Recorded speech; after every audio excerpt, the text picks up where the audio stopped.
Ok, transmitindo. Podemos começar. Então, boa noite a todas, todes, todos. Essa é a Ocupação Metaverso e Arte, uma realização do Sesc Tijuca. E a gente começa hoje o primeiro encontro de 4 encontros. São rodas de conversa. Hoje a gente vai falar sobre arte digital, NFT e o panorama brasileiro. Então, convidamos a Andressa Forletti, o Carlos Oliveira Vamos e o Otis. Eu vou deixar... Eu fiquei pensando como que a gente começa essa conversa, né? E já provocando um pouco, assim, deixando espaço para que cada um se apresente, mas falando um pouco dessa trajetória da arte, colando com NFT, que eu acho que é uma conversa boa, assim, que todo mundo, cada um tem uma trajetória muito diferente do outro, né? E são formações completamente diferentes. E aí a gente vai acompanhando no chat as perguntas.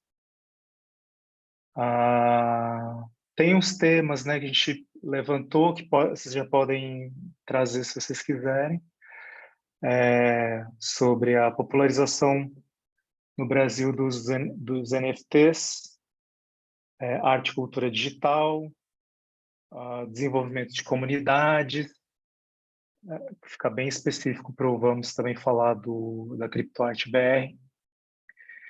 E hoje a gente também tem uma visita guiada que o Otis vai fazer lá no museu.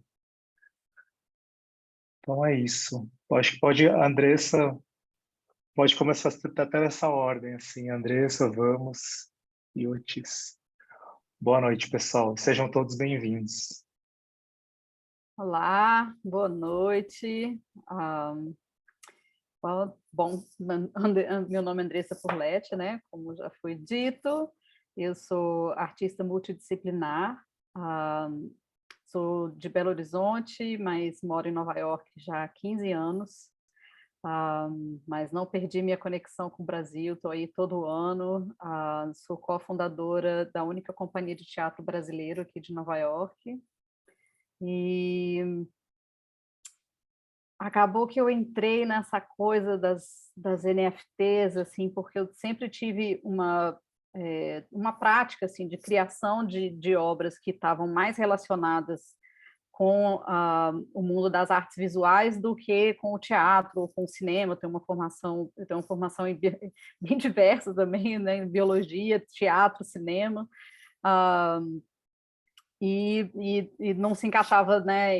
Não era nem teatro, não era nem performance, também não era cinema e tudo, e sempre é uma coisa que eu estava meio deixando para depois um pouco, assim, né? E aí, ano passado, com essa história toda, pandemia, né? A gente trabalha no teatro, a gente ficou muito nessa coisa de fazer coisas online, muito para o digital e tudo mais, e pesquisando um pouco sobre artes visuais, acabei, né, na verdade, entrei meio que assim, minha irmã falou assim, não, entra no Clubhouse, é legal, vai fazer um monte de network, não sei o quê, e eu, ai meu Deus, outra mídia social na minha vida, não quero. Acabei entrando e falei, bom, vou então entrar em salas de artes visuais, né, vamos abrir mais uma outra portinha aí da vida, conhecer umas pessoas, né, me informar e tudo, e toda hora a coisa, não, porque agora, porque com os NFTs isso vai ser diferente, porque isso e aquilo, porque os NFTs, e eu já não tinha ideia do que as pessoas estavam falando, né, mas isso voltava ao assunto o tempo todo, voltava ao assunto falando, né, sobre arte digital, falando sobre a coisa dos royalties, falando da coisa, né, do direito autoral e tudo. E eu fiquei curiosa com essa coisa, e eu sou mó assim, né? Eu adoro uma tecnologiazinha nova, falou que é um programinha novo, eu adoro pesquisar, adoro aprender coisas novas e tal. E fiquei muito curiosa sobre o assunto, e para mim foi uma coisa muito interessante, assim, porque como eu tinha muita coisa que tem a ver com vídeo, né, que tem a ver com imagens em movimento, isso sempre foi uma coisa assim, tá, mas como é que você entra, né, nas artes visuais por aí? Como é que você, né, como é que você certifica que aquela coisa é sua, não sei o quê? Sempre foi um pouco uma questão, e a tecnologia, né, da blockchain e os NFTs foram, para mim, foram uma resposta imediata. Eu falei, olha, é possível, facilitou a minha vida, assim, você não tem que fazer uma televisão travada com uma pendrive ali atrás, uma coisa com um cadeado para dizer que aquele arquivo é daquela pessoa, agora realmente é uma tecnologia que propicia isso, né? Então, eu descobri isso em fevereiro do ano passado. Fiquei ali, né, obviamente, quando ouvi falar pela primeira vez, não entendi nada, né, o que é mint, o que é drop, o que é queimar a obra, gas fee, não sei o que, aquela coisa toda, mas insisti, quis aprender e tudo, e acabei ficando sabendo sobre Tezos e o Hicketnunk, que era uma plataforma, né, que nasceu no Brasil. E, enfim, estou aí desde o ano passado, coloquei minha primeira obra em abril do ano passado, e tenho, né, colocado obras e participado, e produzi exposições, já fiz 4 exposições aqui em Nova York, todas elas com artistas brasileiros também, 2 delas só com artistas brasileiros, na real, e é isso, assim, bem resumidamente, para não gastar todo o tempo, um pouco assim de como que eu cheguei nesse mundo. E é um prazer estar aqui, porque eu participei das primeiras exposições do museu ano passado, em setembro, né? E aí agora a gente se encontrar aqui, né, em outubro, um ano depois, parece que fecha aí um círculozinho, né? Esse reencontro agora um pouco mais direto, né, com as pessoas.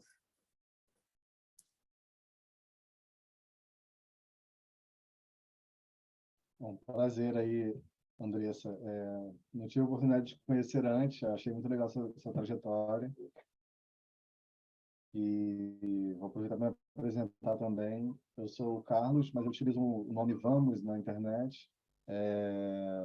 Queria agradecer aí a oportunidade de estar aqui com essa galera tão querida, né? O Marlos, que é uma pessoa que me acompanha por toda a minha trajetória, praticamente. O Shima, que é uma pessoa que tem colado cada vez mais, assim, e compartilhado comigo desses momentos de alegrias também, dessas conquistas que vêm sendo cavadas, né, diante dessas oportunidades que a gente foi vislumbrando nessa transformação, vamos chamar assim. Eu acho que eu me defino como artista programador, e isso porque eu tenho essa origem na programação de computadores, e através desse termo, é um termo que a gente utiliza para designar pessoas que utilizam o código como um material para produzir obras de uma natureza computacional e que tem uma estética da arte gerativa, né? Então, ela se apresenta não apenas pela arte gerativa, mas particularmente por essa estética, que é uma estética que explora a aleatoriedade, que explora recursos que o computador oferece para pensar um trabalho de arte computacional. Junto da arte gerativa, poderia mencionar outras estéticas, como AI arte, enfim. A própria ideia de metaverso também é uma arte computacional. Então, acho que a arte computacional ela abarca muita coisa, mas eu me aproximo particularmente dessa ideia da arte gerativa. Quando a gente fala, a gente até brinca na comunidade, quando a gente fala que faz algo há mais de 10 anos, quer dizer que a gente parou de contar há muito tempo. Então, eu não sei realmente quanto tempo que eu faço isso.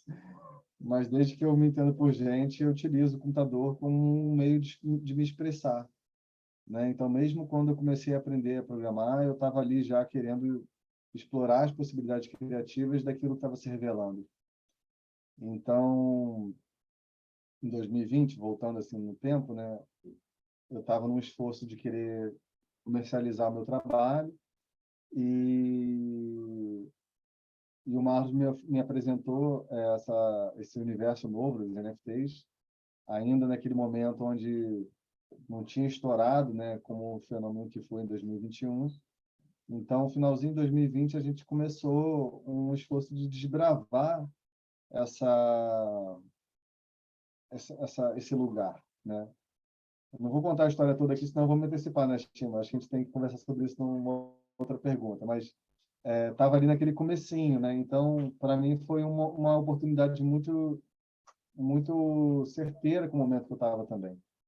E eu soube explorar isso de uma forma que dialogasse com o que eu estava querendo fazer, mas também com uma sensibilidade de olhar para essa oportunidade para a natureza dela, né? Tinha uma natureza de comunidade, tinha uma natureza de uma abertura de conhecimento, e também uma natureza muito tecnológica.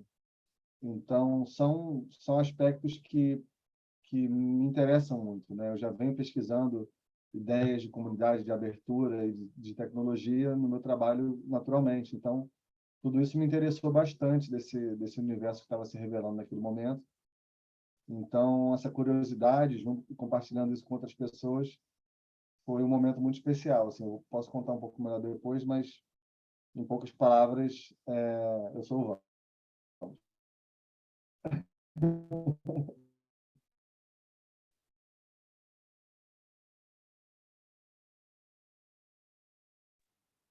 Irado. Satisfação estar aqui mais uma vez.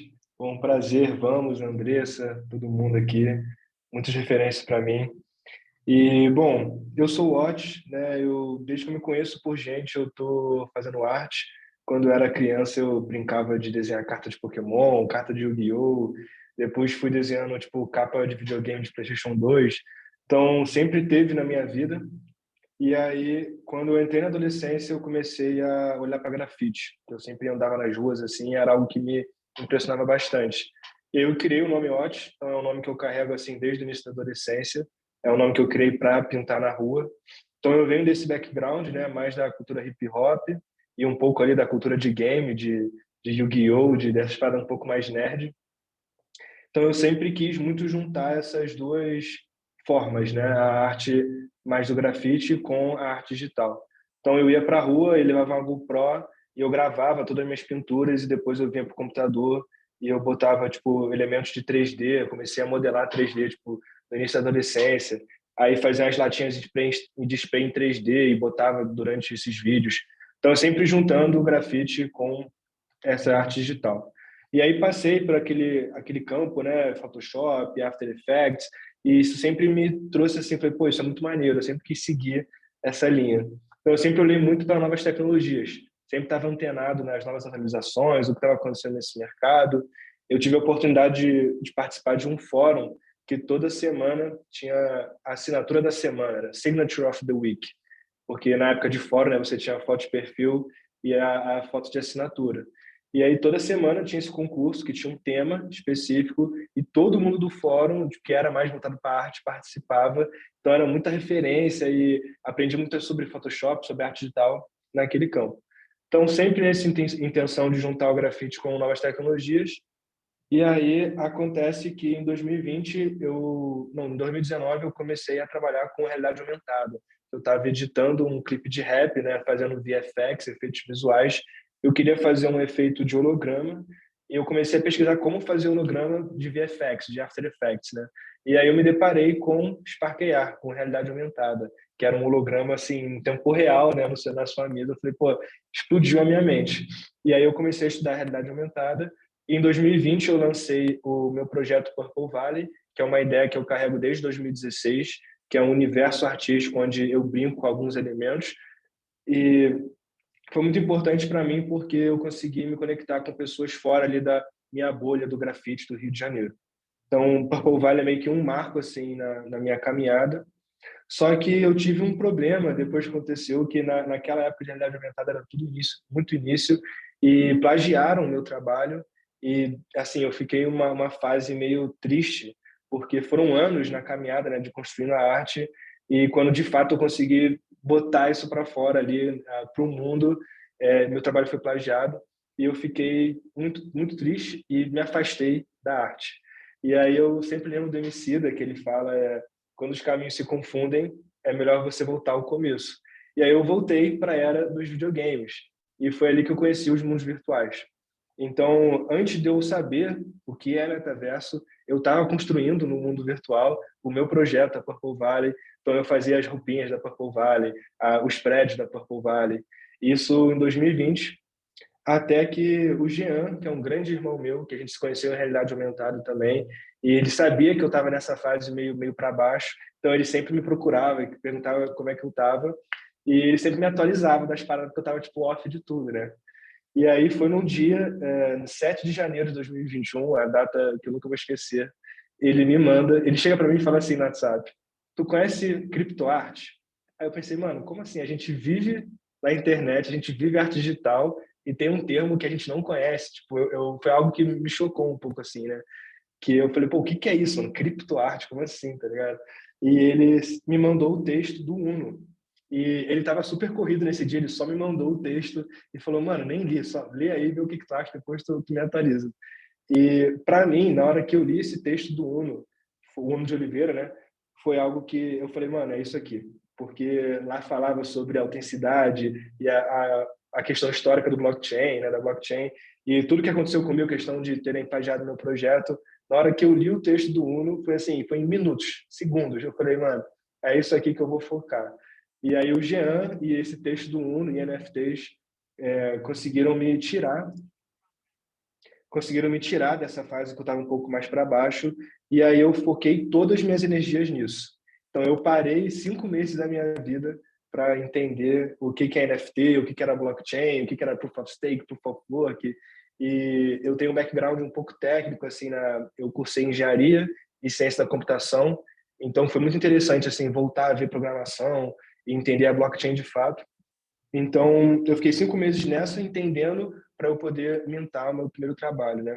E durante esse processo foi muito legal, porque o Pedro Brasil, que é um amigo nosso, que a gente conheceu também em realidade aumentada, ele começou a falar com o Jean, pô, Jean, tu tem que entrar na Ricket a Ricket é a plataforma brasileira de NFTs e tal. Então, ele meio que convocou o Jean, e o Jean me convocou para a Ricket. Então, esse foi o processo que eu conheci a Ricket, que é a comunidade brasileira como um todo, né? E essa foi a época que o Clubhouse estava em alta, né? Então, tipo, eu lembro que eu passava 6 horas no Clubhouse todo dia, conversando com a galera de fora e tentando entender aqueles termos.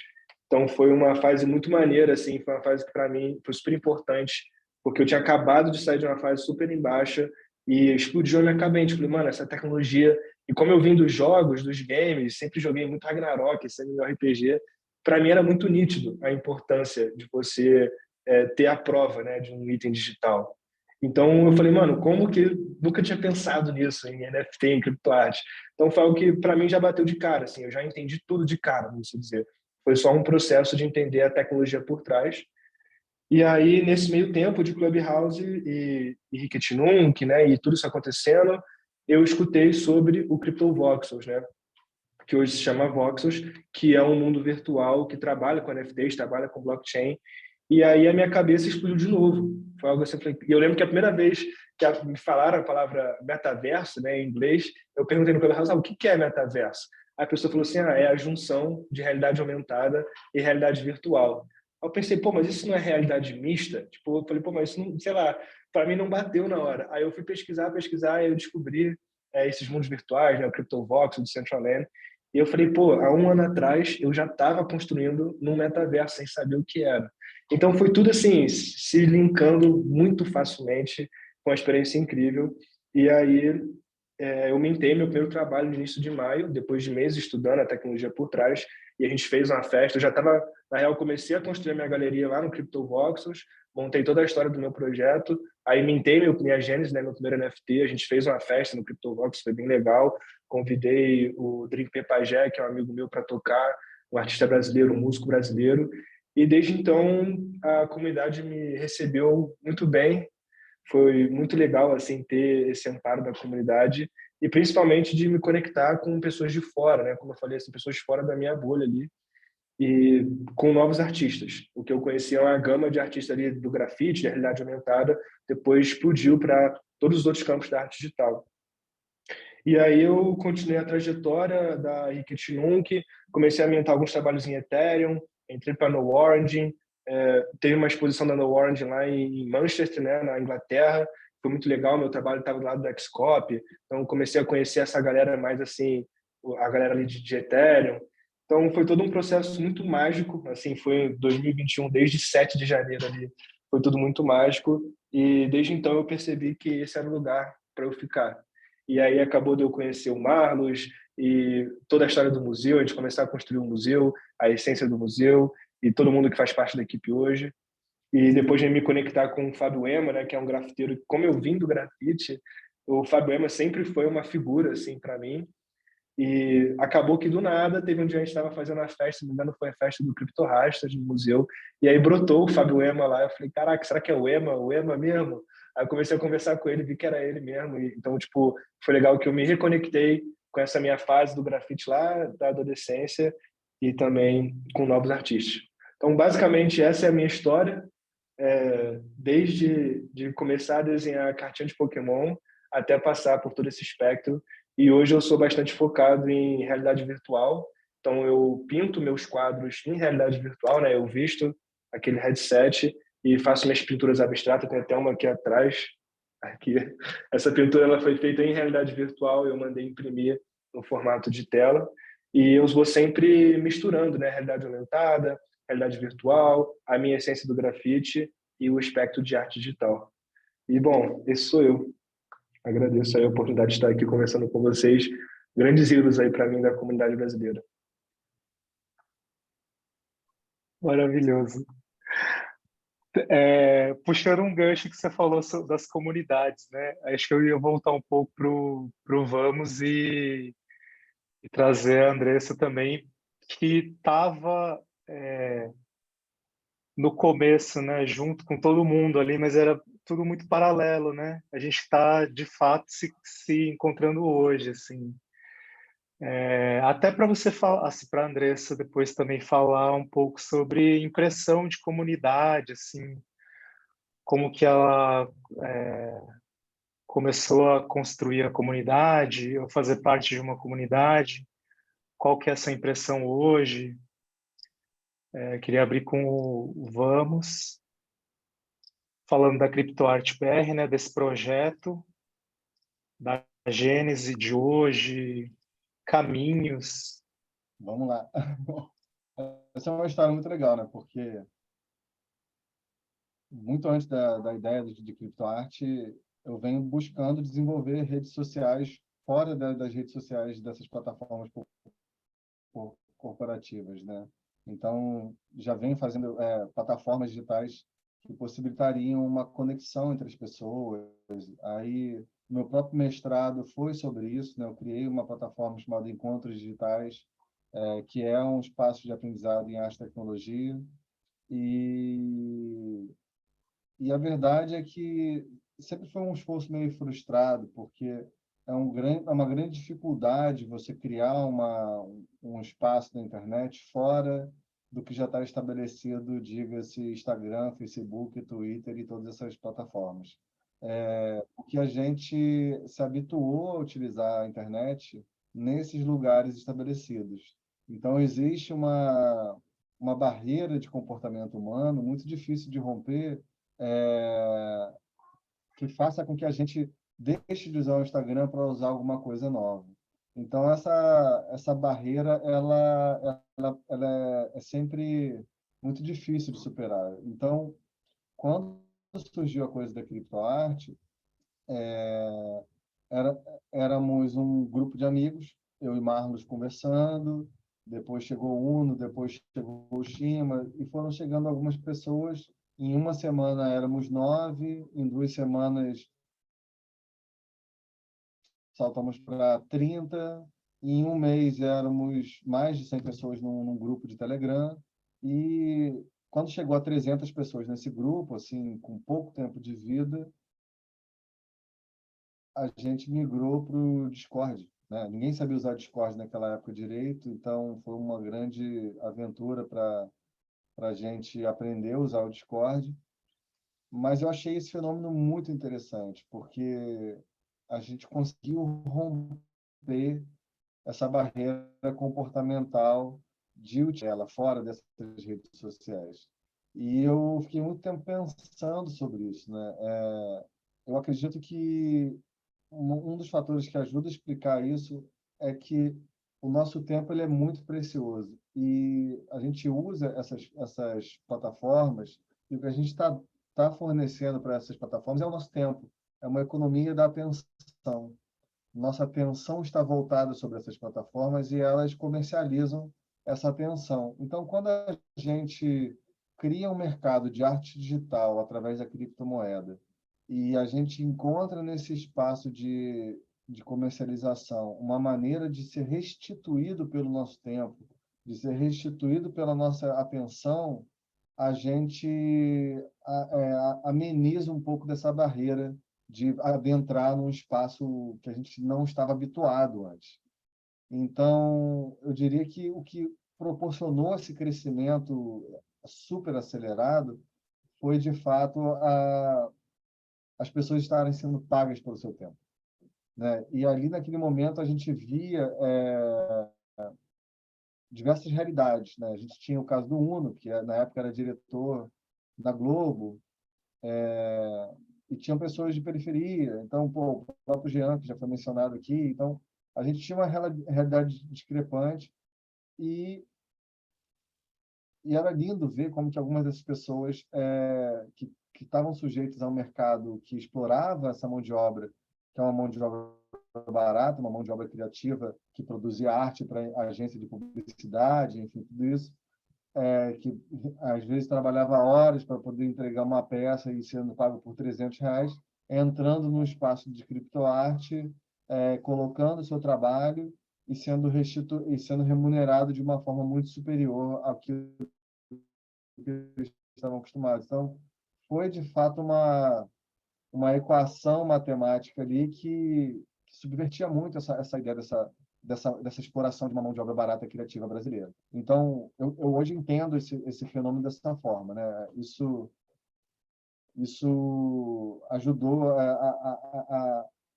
talvez a compreender até uma pergunta que vale US$ 1 milhão, que é como gerar engajamento nas redes sociais, né? Porque esse é o grande desafio da comunicação. Como é que você faz uma campanha de alguma coisa? Como é que você lança um produto? Como é que você vai ser visto? Tem toda aí uma equação do marketing digital, especialmente, para atrair a atenção das pessoas, mas a verdade é que está muito bem respondido agora. Para você atrair a atenção das pessoas, você precisa pagar por isso. Que seja com conteúdo de qualidade, que seja com tudo isso que a gente já está habituado, mas você, de fato, pagar pelo tempo das pessoas sacia esse engajamento, né, que a gente está falando, de você se colocar num processo criativo. Então, a gente não tinha nem nome quando tudo isso aconteceu, a gente foi chamando de CryptoArt BR, depois se estabeleceu como uma comunidade, e a coisa tomou uma estrutura, né? A gente estava ali naquele comecinho sem entender nada, assim como a Andressa falou no começo, né? O que é mintar, o que é uma carteira, o que é uma criptomoeda, o que é Ethereum, o que é Gwei. Enfim, é uma série de vocabulários novos que a gente foi bombardeado de uma hora para outra. Isso gera um estranhamento, isso gera uma dificuldade de adentrar nesse espaço. E a gente estava ali trocando diariamente no momento da pandemia, né?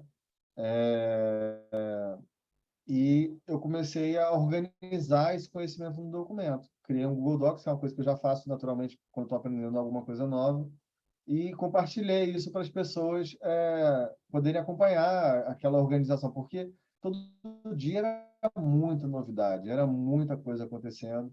Então, uma das primeiras coisas que a gente fez nesse documento foi organizar uma espécie de glossário, o que são esses termos, o que eles querem dizer, em poucas linhas, para você pelo menos ganhar esse vocabulário e poder não se sentir tão estranho a isso, né? Em seguida, a gente começou a organizar uma série de materiais que ensinavam você a ter uma carteira, que ensinavam você a fazer um Mint, que ensinavam você a ganhar autonomia nesse espaço. E nesse momento inicial não tinha material didático de qualidade. A gente tinha muita coisa pingada, espalhada por vários lugares. E aí veio o Uno fazendo um trabalho muito legal, o Uno de Oliveira, de produzir material de qualidade em português. Então, acho que isso também foi uma coisa que ele, percebendo naquele momento dessa carência desse material e essa necessidade por esse material, ele fez um trabalho muito legal. E outra coisa também que o Pindorama trouxe foi uma espécie de uma rede de artistas. A gente começou a catalogar ali quem são essas pessoas brasileiras que estão produzindo criptoarte. Então, botamos os nomes, botamos as redes sociais. Então, a gente criava uma espécie de uma força coletiva que ajudava a divulgar isso. Então, não era um artista querendo vender seu trabalho de forma solitária. Era, na verdade, uma rede que estava se estabelecendo de pessoas que estavam nessa mesma missão de querer comercializar seu trabalho e que estavam ali divulgando o trabalho um do outro, criando uma química, se conhecendo. Então, foi realmente revolucionário nesse aspecto, assim. E em termos de uma visão ainda maior da coisa, a gente que tem aí uma trajetória na arte computacional e na arte digital, a gente sabe como a gente vinha sendo colocado para escanteio desse mercado da arte tradicional. Então, o mercado de arte tradicional ele priorizou muito mais o artista pintor, o escultor, enfim, essas outras linguagens que são linguagens nativas do mundo material. E quando a gente traz essas linguagens do mundo digital, a gente não encontrava muito esse espaço, né, numa galeria de arte ou num museu, ou até mesmo um colecionador. E aí a gente percebeu também que a gente não estava só de artista para artista, a gente estava falando de artista para colecionador de arte, a gente está falando de artista para investidor em criptomoedas, especialmente o investidor em criptomoeda era um público comprador majoritário, porque aqui, a gente não estava inaugurando um espaço novo. A criptomoeda já existia há muitos anos, então os investidores estavam estabelecidos, a gente estava entrando na casa deles, né? E eles não tinham não era um público que entendia como consumir arte, como colecionar arte. Para eles, no primeiro momento, o que estava se revelando ali era uma oportunidade de capitalizar em cima de um fenômeno. Então, eu vou comprar uma obra para daqui a pouco vender e ganhar dinheiro. Até mesmo o colecionador tradicional também tem esse pensamento, mas naquele momento isso estava muito forte. Então, a gente começou também a fazer um trabalho de educação também de colecionadores, né? Como é que você aprecia um trabalho de arte digital? Como é que você pode exibir um trabalho de arte digital? E aí veio toda essa história do metaverso, criando galerias. Então, ainda era uma coisa da gente para a gente mesmo, né? A gente estava explorando as mídias digitais para apresentar essas obras digitais. Num segundo momento, já final de 2021 para começo de 2022, é que começou um grande fenômeno de trazer essas obras digitais para espaços mais tradicionais. Então, estou já criando um gancho para a Andressa falar, imagino eu, porque eu achei encantadora ela falando aí do esforço que ela fez em Nova York, de algumas exposições. Então, tem um trabalho, né, de educação desse público também. Então, acho que, diante do fenômeno que foi em 2021, do volume de transações, de vendas, foi realmente um fenômeno muito grande. E aí o mercado de arte tradicional se abriu também para isso, né? Então, a gente hoje tem uma realidade muito diferente da percepção da arte digital, de natureza digital. Então, assim, eu busquei dar um panorama breve, assim. Foi uma comunidade que teve esse momento de ouro em 2021.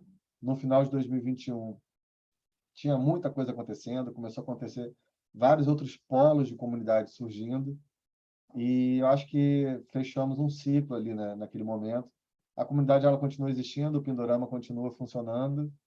Para quem tem dúvidas sobre a força da colaboração, esse documento ele nunca foi vandalizado. Ele, desde a sua criação, ele continua sendo atualizado e utilizado. Então, para mim isso é uma beleza muito grande, sabe? Eu acredito na humanidade porque a gente tem exatamente muito mais chance de coexistir num espaço de compartilhamento, de abundância, e o espaço digital é um espaço infinito, de infinitas possibilidades, de infinitas... Ele não sofre de escassez que o mundo material oferece. Então, acho que talvez esse grande laboratório que a criptoarte seja um grande farol para a gente reacreditar na coletividade e trazer isso de volta para o mundo físico e talvez pensar outras formas de se organizar enquanto sociedade também. Então, para mim, é bonito em vários aspectos, assim. Continuo apaixonado por tudo isso.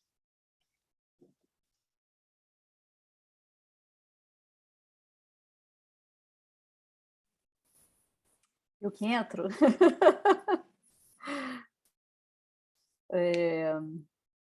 Nossa, esse assunto de comunidade, né, é um assunto grande, assim, e eu tenho essa sensação que no mundo das artes visuais é um mundo um pouco solitário, né, porque muitas vezes o artista cria sozinho, né, ele está ali no seu estúdio, mesmo quando tem uma colaboração em um momento e tal, mas eu venho do teatro e do cinema, e você não faz nada sozinho nessas coisas, né? Principalmente no teatro, assim, é uma arte da comunidade, né? Ela forma a comunidade, ela traz pessoas.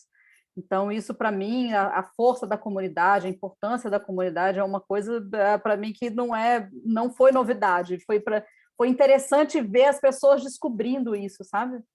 E como eu estou aqui em Nova York, como uma companhia de teatro brasileiro, a gente tem uma comunidade brasileira muito grande, né? Não só artistas brasileiros, mas brasileiros, filhos de brasileiros, né? Pessoas interessadas na cultura brasileira. E muitas vezes as pessoas brincam, né, que o Ponto BR é a segunda embaixada brasileira aqui em Nova York, porque é um ponto de encontro, né? Os eventos são ponto de encontro, né? Essa coisa toda. Então, foi muito interessante ver esse momento revelador para as pessoas, né? Muitas pessoas entenderam pela primeira vez a importância de você ter uma comunidade onde você está ali trocando, onde um está, tipo assim, dando um toque para o outro, está respondendo uma pergunta, um está ajudando o outro, e estão se encontrando, e estão fazendo os eventos acontecerem. Foi bonito assistir essa descoberta, sabe? E fazer parte dela também, né? Não é só... Não estou falando assim, já sabia, né? Não sabia nada, tá? Entrei também no mundo novo, né? Então, foi muito gostoso fazer parte desse momento, e eu acho que foi muito interessante também, que eu acho que ainda existe muito essa generosidade, né, das pessoas entrarem, né, acho que o Carlos comentou, né, eu disse também essa coisa do Clubhouse, né, que era uma rede social de voz, né, ver como isso, a coisa foi desenvolvendo. Primeiro você estava ali só ouvindo, depois você estava fazendo pergunta, e aí no próximo passo você já mudava para responder, né? Aquela informação que você recebeu, você já começou a passar, né? Então foi bonito ver esse desenvolvimento dessa generosidade, né? Tem muito isso, assim, você recebeu essa informação, é um pouco da sua obrigação passar ela para frente. Né? Então, eu sentei nessas salas também por horas, por meses, para entender, tirar dúvida, então, me familiarizar com as coisas, mas também sentei horas dando aula, ajudando, ensinando as pessoas, né? Eu tinha salas semanais no Clubhouse, ajudando as pessoas a entrar, principalmente no Tezos, né, que foi onde eu escolhi começar minhas NFTs, por uma questão assim, ambiental, enfim, acho uma outra conversa, né, mas era uma preocupação grande que eu tinha, principalmente, agora o Ethereum mudou o sistema, não tem mais esse problema, né, o gasto energético como tinha, mas eu era super... levantava super essa bandeira dessa importância da gente falar sobre isso, então passei meses e tal. E eu brinco que eu sou um pouco borboleta de comunidade, sabe? Eu estou sempre, tipo, eu estou ali flutuando, né? Como eu já tenho essa comunidade aqui, eu tenho um pouco esse compromisso com essa comunidade brasileira aqui, Então, nas comunidades, dentro desse ambiente das NFTs, eu sou um pouco borboleta, assim, eu estou sempre assim, checando, vendo o que está, não sei o que está fazendo e o que dá para fazer, o que dá para ajudar, né? E aí, comentando aí as coisas dessas exposições que eu participei, duas foram um pouco isso, né? Tem uma galera aqui, um grupo que se formou chamado Searchlight, que era também assim dessa comunidade NFT-S.tips, que era lá do Clubhouse, que era exatamente isso, de ensinar as pessoas, né? Então, muita gente se conheceu ali, formou essa comunidade ali e tal. E eles formaram esse grupo que eles fazem curadorias e fazem exposições e eventos presenciais, eventos virtuais, várias coisas. E numa dessas a gente, quando teve o NFT aqui em Nova York, no ano passado, eu falei, olha, eu já fiz um evento aqui no meu apartamento, que a gente colocou obras de arte pela casa toda, eu tenho acesso a telas de computador e posso, de repente, umas TVs, e pum, fizemos uma coisa aqui com, acho que foram 38 artistas latinos que estavam no cadastro deles, né, do Searchlight. E uma coisa assim, né, como eu gosto muito da coisa do teatro imersivo, a gente procurou fazer isso, sabe? Então, tipo, você abria um armário, tinha uma tela, você entrava, sentava, tinha um banquinho, você ficava ali dentro, tinha uma coisa, você entrava na banheira, tinha umas almofadas e uma tela ali para você ficar, e no outro lugar tinha uma coisa projetada no teto, tinha dentro da máquina de secar, tinha um iPad com uma obra de arte. Então, a gente fez essa coisa assim, bem interativa, assim, bem imersiva, que foi bem legal de fazer. E a outra nessa também de borboleta de comunidade, né? Quando essa plataforma que a gente já comentou aqui, a Hiketnank, né? Ela teve um problema no ano passado, o Rafael, que criou a plataforma, resolveu tirar o website do ar. E todo mundo enlouqueceu, né? E aí, o que acontece? Minhas obras e tal. Mas ele criou uma coisa muito linda, que ele fez uma plataforma que era open source, né? Então, assim, ele tirou o website do ar e em menos de 2 horas o pessoal já, tipo, pum, pegou aquilo e colocou o website no ar de novo, com outro endereço, né? Tipo, completamente funcional e idêntico à plataforma. Acabou se desenvolvendo, virou uma outra plataforma que tem um nome em português para homenagear que o Hiketnank ter nascido no Brasil, que hoje se chama Teia, né? Teia.art. Então, participo ali, estou sempre ali também borboletando ali na Teia. E aí também, pessoal, não sei o quê, NFT Nova York esse ano, e aí, vamos fazer? O cara, eu tenho um espaço. Eu falei, eu tenho telas, vamos fazer. E nessa a gente fez uma exposição com 100 artistas diferentes, né? A gente criou essa exposição também. E as outras duas que eu fiz foram em eventos da minha companhia, então foram só com artistas brasileiros, que a gente tem essa missão, né, de apresentar a cultura brasileira aqui. Então, a gente abriu, né, para os artistas. A próxima vai ser agora dia 23 de outubro. A gente está com, acho que 9 artistas que a gente selecionou para essa exposição. Alguém me fez uma pergunta aqui, um link desse grupo comunitário. Você fala do Searchlight? Espera aí que eu vou pegar aqui. Elas são muito legais. Assim, a maioria são mulheres, né? Tem alguns homens no grupo, mas elas até me colocaram no WhatsApp aqui, no grupo do WhatsApp, para eu dar uma borboletada lá também. E a mulherada que está pegando no pesado e estão fazendo e tal. Então, elas fecharam agora para você entrar nesse cadastro principal, assim, mas você pegar alguém falando em alguma sala ali no Twitter Spaces ou no Clubhouse, assim, elas são muito legais, assim, se você falar, quero entrar no pool também, é bem possível que role, e eu sei que elas estão planejando coisas aí para frente, então deixa eu pegar aqui o Twitter, e vou mandar também o website para a galera, porque é realmente. É o searchlight.art? Isso. Ah, tá aqui. É porque enquanto vocês estão falando, eu estou ali no chat, tacando Você link. está arrasando, buscando tudo aí, tá vendo? Aqui é ao vivo. Dedinho nervoso seu. Eu vou aproveitar também e fazer. Tem uma pergunta que apareceu no Twitch do Paulo. Eu até vou chamar o Otis para responder, que ele falou assim: ainda não entendi as NFTs, os tokens não fungíveis.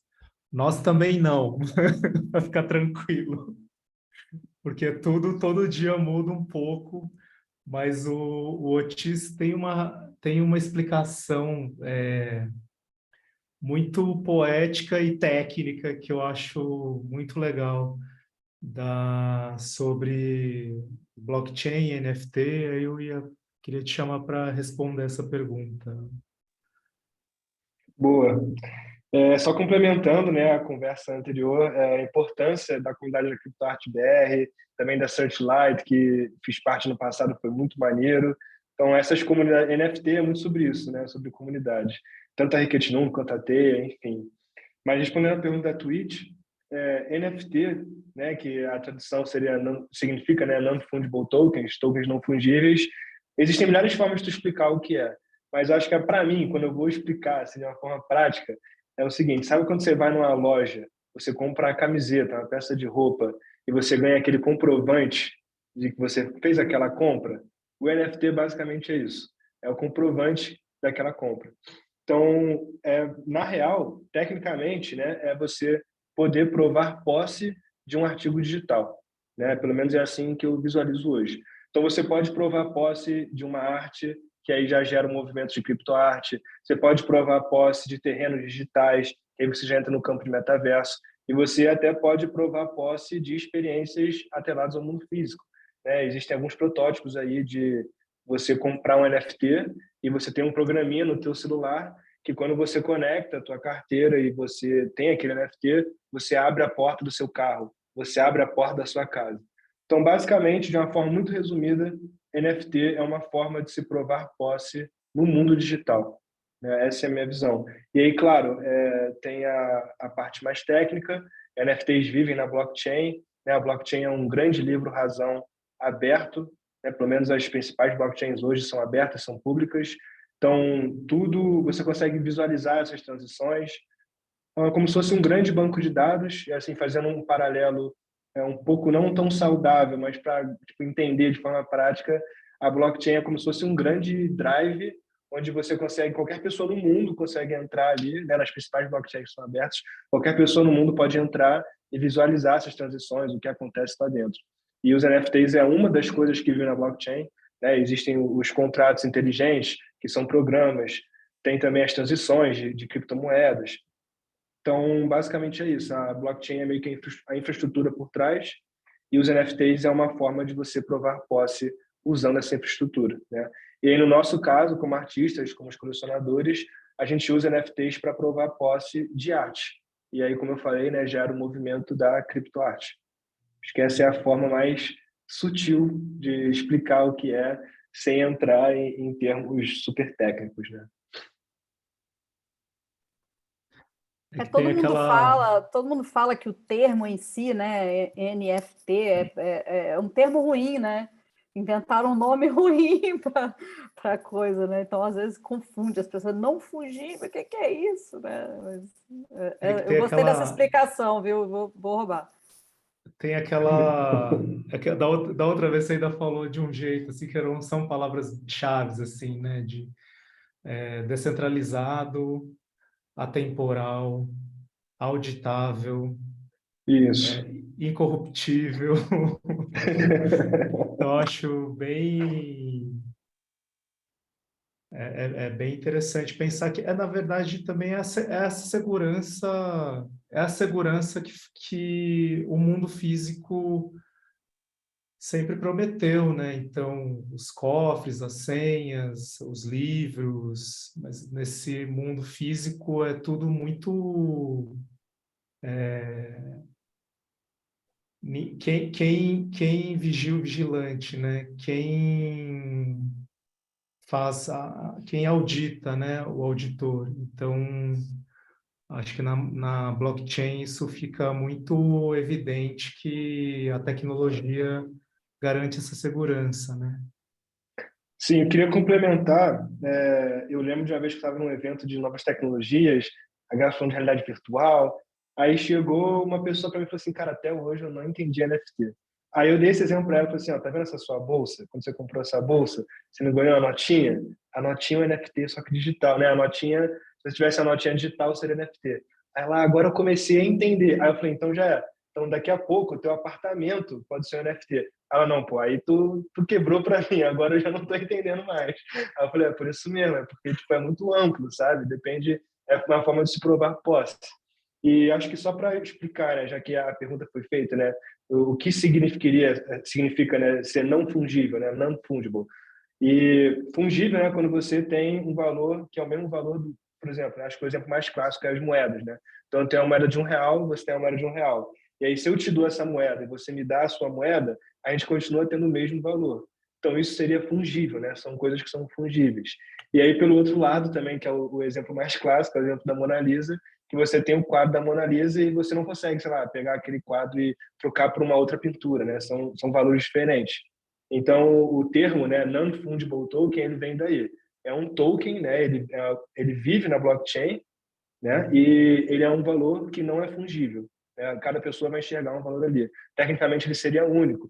E aí, claro, vão ter os NFTs semi-fungíveis, são os NFTs de múltiplas edições, ERC-1155, e aí já entra num campo super técnico. Talvez, né, vamos, se quiser complementar, Andressa, mas basicamente é isso. Mas de uma forma muito resumida é isso, né? Tem a forma de se provar posse no ambiente digital. E aí cabe você, como criador, como colecionador, como devs, né, de projetos, decidir do que você vai criar posse. Né?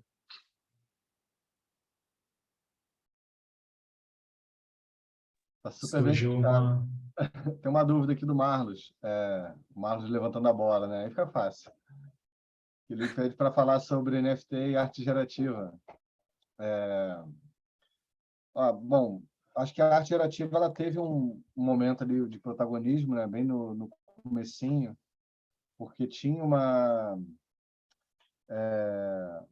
demanda muito grande por arte gerativa, né? E aí, recentemente, eu tive a oportunidade de entrevistar o criador da plataforma Artblocks.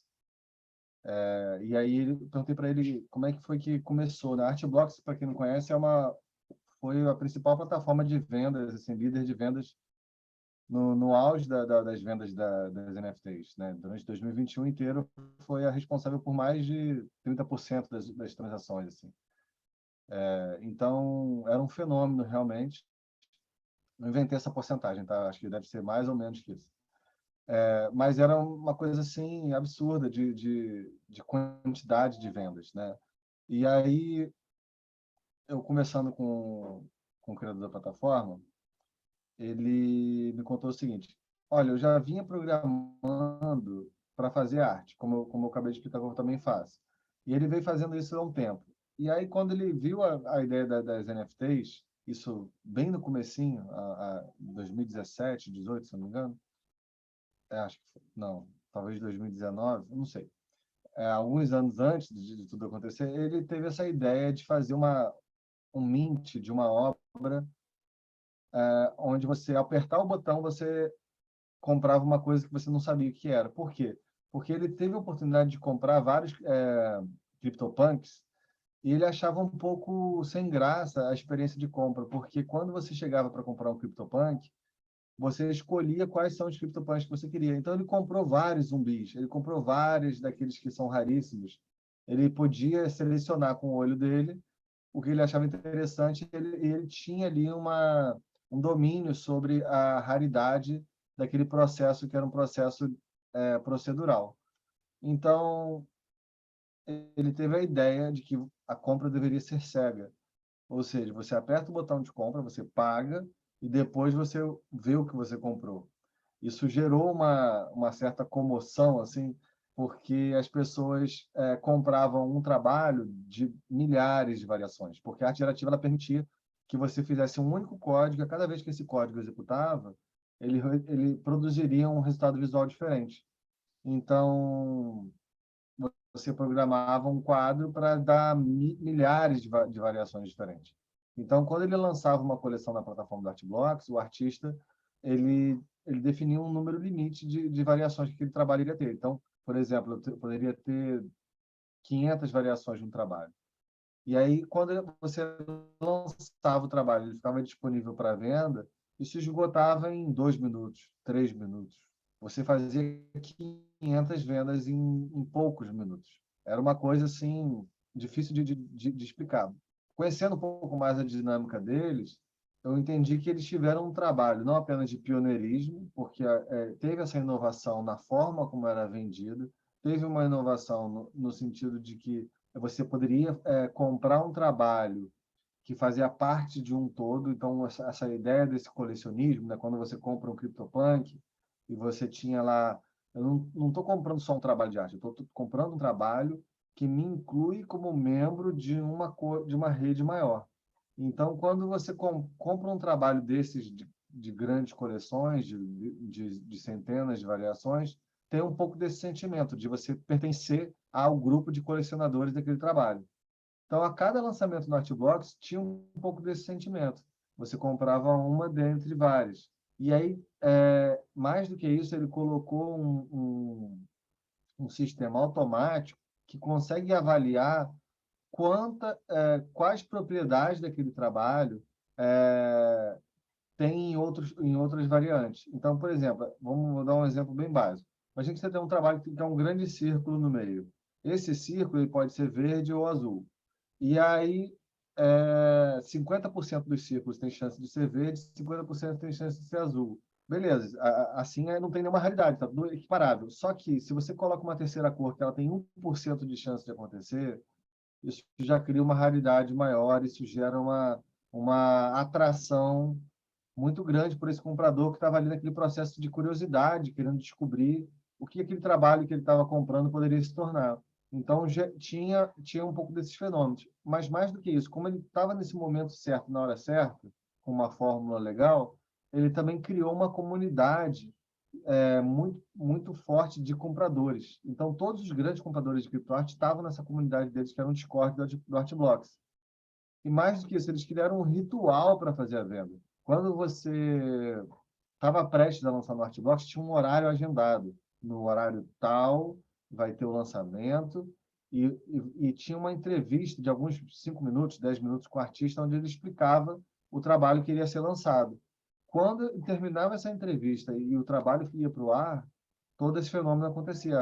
As vendas aconteciam com uma velocidade muito grande. Então, teve uma série de fatores que contribuíram para esse protagonismo do Artblocks. Quando surgiu lá no meados de 2020 essa discussão sobre o Ethereum, o consumo de energia e tudo isso que foi muito potente, né, e comoveu muito a comunidade artística,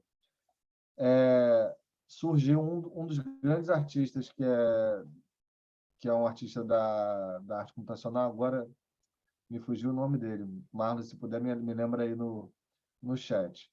Quasimodo. O Quasimodo, ele falou: gente, vocês estão aí batendo cabeça no Ethereum, mas já tem alternativa aqui. Dá uma olhada no Hikitinunk. Esse cara abriu uma porteira. E aí o Hikitinunk estava lá. Era um grande protótipo, não estava pronto para ser uma plataforma de vendas. Mas, cara, a galera estava sedenta por uma alternativa mais eficiente no consumo de energia. Então, o Hikitinunk ele começou a operar de uma forma ainda muito caseira, né? Vou chamar assim. Você tinha que fazer vários hacks para a plataforma funcionar. Os botões da interface nem existiam. Você tinha que fazer uma sequência de comandos. Era uma loucura. O Coxa, que era o porta-voz da comunidade que fazia esse link com o CryptoArt, ele tinha um PDF que era um passo a passo de como é que você superava os desafios da interface bugada. Então, assim, era uma doideira. E aí a coisa foi melhorando, foi ganhando mais estrutura, foi funcionando cada vez melhor. A comunidade começou a querer contribuir, era tudo de código aberto, então tinha ali uma participação da comunidade querendo contribuir com melhorias. Pô, a Andressa fez uma colocação muito importante. Era também muito mais acessível para as pessoas começarem, né? No Ethereum, para você fazer um mint, você às vezes poderia gastar R$ 500 para poder colocar uma obra para vender que você nem sabia se ia vender ou não. Então, no Tezos, você gastava, sei lá, R$ 1, R$ 2, R$ 10. Era uma diferença muito gritante, e isso possibilitou uma democratização muito maior da entrada dos artistas também. E aí tem um aspecto, por que eu estou falando do Ricket Nunc? Porque quando o Artblocks estava lá no auge e a discussão do consumo energético estava bombando, o Ricket Nunc não tinha nenhuma possibilidade de oferecer arte de código aberto, arte gerativa. E aí tem uma história legal que o Chino às vezes fica pedindo para eu contar, né? Porque o Ricket Nunc tinha lançado um recurso que você podia colocar um trabalho em HTML, em SVG. E aí o SVG é um formato de imagem estático. Um cara chegou e fez um hack dentro do SVG que possibilitava que ele executasse um programa dentro do SVG. Isso é uma falha de vulnerabilidade gigante, mas alguém foi lá e mostrou que existia essa falha de segurança. Aí eu peguei essa falha de segurança e falei, bom, vou usar isso criativamente.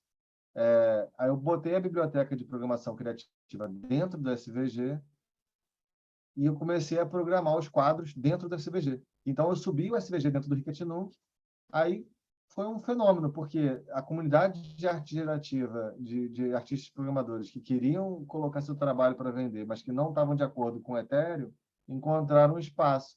Foi uma demanda muito grande, meses depois, tudo muito rápido, né? Você vai contando assim, parece que não dá tempo nem de respirar, e realmente é assim. Então, meses depois, as pessoas já estavam podendo subir um HTML com JavaScript, aí sim, sem precisar explorar essa vulnerabilidade do SVG. E algum tempo depois o Ricket Nunc acabou, depois voltou, mas nesse tempo que ele acabou, como era tudo de código aberto, rapidamente começaram a levantar novas plataformas. As pessoas fizeram clones do Ricket Nunc. E isso é muito lindo, né? Porque você é um benefício da distribuição, do pensamento distribuído, é um benefício da generosidade, é um benefício da abertura desse código. Então, o grande legado no Ricket Nunc naquele momento foi possibilitar que outras pessoas pudessem continuar construindo aquilo. Surgiu o Object, surgiu o Theia, enfim, hoje em dia eu acho que a gente tem um cenário muito mais diverso. Acho que o Artblocks não é mais o protagonista está longe de ser esse protagonista como já foi, mas ele possibilitou aí uma visibilidade para esse tipo de arte muito grande, assim. Foi uma coisa muito bonita de ver, assim, e poder assistir isso em primeira pessoa, sabe? Eu acho que isso não quer dizer que essa história acabou, pelo contrário, o que nós temos hoje, como eu estou falando, é uma democratização muito grande desse conhecimento. Então, houve uma demanda de aprender programação muito grande. Vários artistas que já tinham uma carreira artística estabelecida se lançaram a aprender programação para que pudessem fazer parte da venda das obras de arte gerativas e pensar a partir disso. Então, no Brasil, a gente teve alguns dos artistas que já tinham um engajamento muito grande na comunidade de programação criativa. Quando viram esse movimento da criptoarte surgir, alguns fizeram esse movimento, outros continuam não optando por não fazer, por conta de toda essa discussão energética, inclusive do que a tecnologia da blockchain representa. Aí, de repente, vale até levantar a bandeira aqui, Shima, para uma discussão polêmica, não sei se você quer, mas do que, de fato, a criptomoeda ela é, né? Ela é um modelo monetário muito ousado, vamos chamar assim, que provoca a gente a pensar sobre um sistema estabelecido, que é um sistema bancário, que é o sistema dos cartórios, são essas instituições que cumprem esse papel de validação, né? Então, quando a criptomoeda ela surge nesse intuito, né, de provocar esses sistemas estabelecidos. E quando a gente entra com a arte, o que a gente entra, na verdade, é com um trabalho de democratização desse conhecimento, né? Porque Até então, quem era o público que estava utilizando as criptomoedas? Era um público mega técnico especializado em investimentos. Quando a gente vem com essa camada artística nesse meio, a gente cria uma atração muito maior para além da questão monetária, né? A gente cria uma atração pela experiência, né? Pela experiência do sentimento, pela experiência das relações. Enfim, tem várias camadas aí que a arte inclui dentro desse sistema, e ela distorce esse sistema. Então, ao meu ver, assim, a blockchain ela é um mecanismo muito poderoso para fazer a gente pensar sobre essas instituições, e ela também mantém algumas outras estruturas, né? Acúmulo de dinheiro, anonimato, tem várias questões ali que atravessam a arquitetura de como esse sistema foi pensado, mas que eu acho que esse não é o fim, como eu estou falando. Isso, na verdade, é um embrião para a gente pensar que a tecnologia hoje, que nós temos à disposição hoje, ela possibilita a gente questionar isso que está estabelecido. Então, o que mais tem depois disso? O que mais que pode vir a acontecer? O que mais que a gente pode explorar nisso que está acontecendo? Então, acho que é como se a gente tivesse vivido uma certa utopia, sabe?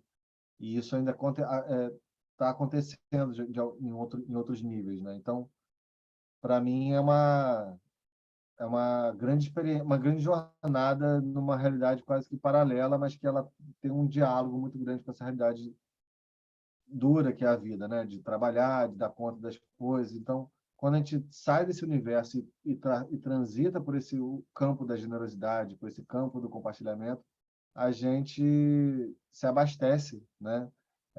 Eu acho que isso enfim, isso é muito bom. Enfim, eu tô perdendo um pouco, Chima. Chega aí, por favor. Teve a sensação que eu tenho é que teve no primeiro momento quase aquela cena do Matrix, assim, todo mundo se viu num espaço totalmente branco, sem chão, sem parede, sem teto, um olhando para o outro, falando assim, para onde a gente vai? Como que a gente faz? O que que a gente faz daqui, né? Como é que compra criptomoeda?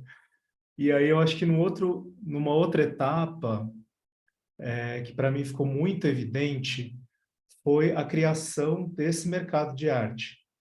Porque no mercado tradicional, você tem que jogar esse jogo, né, do mercado tradicional. Construir um currículo de exposições físicas, construir relações com curadores, outros artistas, galeristas, fazer um nome num salão, entrar num edital, fazer residências, viajar. E na blockchain, as pessoas vinham me perguntar, porque eu tenho a experiência do mercado tradicional, né? E eu falava assim, eu não sei, porque a gente não tem mais um galerista, um marchand fazendo intermédio, né? É alguém que já põe o dinheiro na sua carteira e leva a obra embora. Então, e sem a galeria, não tem quem vai ficar com 50% de comissão. O portal ficava com 2,5%. Então, tinha essa diferença abissal, né? De como operar dentro desse novo sistema, né?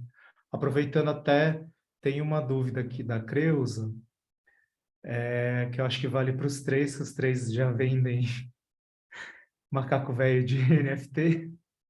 Ela falou assim, gostaria que falassem um pouco mais sobre precificação dos NFTs. Para vocês, o que é mais importante pensar antes de precificar, além da questão da raridade? Se é melhor venda direta pelo OpenSea e exposições ou leilão virtual? Eventos internacionais, melhor trabalhar coleções ou NFTs isolados? Eu vou até puxar um gancho aqui para falar que, assim, depende muito do que você quer, assim, do seu desejo, porque pode ser um NFT isolado de um trabalho que não é uma série.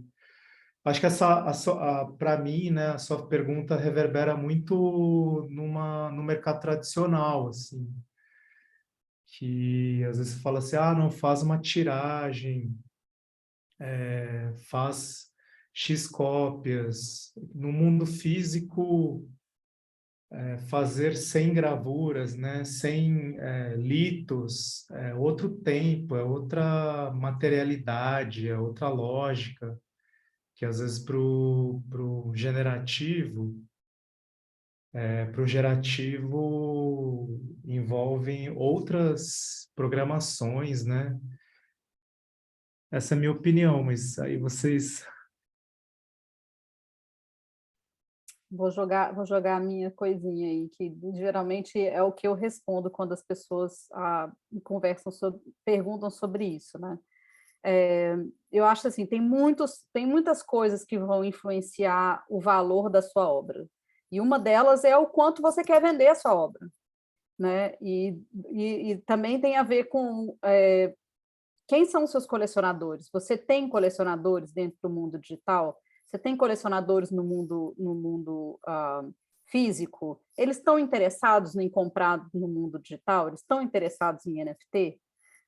Ou não? Você está entrando num mundo novo? Você já tem uma comunidade ou não? Você está com pressa de vender ou não? Você está dependendo da sua sobrevivência financeira, né? A sua estabilidade financeira. Você está buscando que isso venha das NFTs ou não, entendeu? Então, assim, é óbvio que quando você está entrando dentro do mercado, é muito mais fácil você vender uma coisa por um preço mais acessível do que com um preço maior. Mas, assim, também não é regra, porque dependendo da sua obra, se de repente você dá uma sorte de bater com uma pessoa, entendeu? Que, tipo, bateu ali para ela e tocou nela, e ela tem o recurso, e é uma pessoa que só investe em obras que já saem com valor alto, pode ser que venda, né? Então, assim, é muito difícil, assim, dizer o que a pessoa tem que fazer. Eu acho que você tem que pensar, né, qual o seu objetivo, né, em quanto tempo você quer alcançar esse objetivo e da onde você está partindo desse objetivo. Para pensar. E, assim, realmente não tem muita regra. Tem gente que faz muito mais grana vendendo pouquíssimas obras com um preço mais alto, mas você vai vender com muito menos frequência, mas tem gente que também faz muita grana vendendo muitas obras com um preço baixo, né? E tem gente que cria ali, tipo, um interesse tão grande na obra que vende primeiro com preço baixo, mas as pessoas querem tanto comprar que o mercado secundário está ali fervulhando, e você está vendendo um monte de obra no mercado secundário, e está uma das coisas muito interessantes, né, dentro desse mercado das NFTs, e que foi uma discussão grande agora, porque surgiu uma plataforma que não respeita isso, né, que toda vez que você vende uma obra, você pode determinar quantos % o artista vai receber em cima da venda dessa obra, né? Então, uma coisa assim, o colecionador, ele passa a ser um parceiro, né, seu, ele tem interesse, né, de revender aquela obra por um preço maior, porque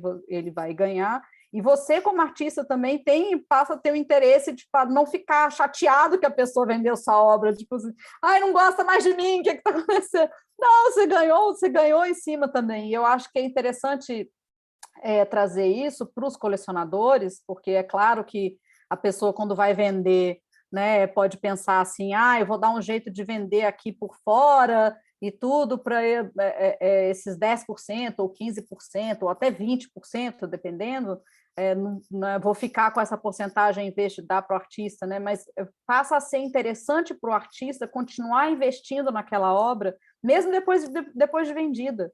Mesmo que você tenha edições, que você vendeu todas as edições, é seu interesse continuar colocando essa obra para frente, divulgando e colocando em exibições e essa coisa toda, porque toda vez que vender, você vai receber uma coisa também.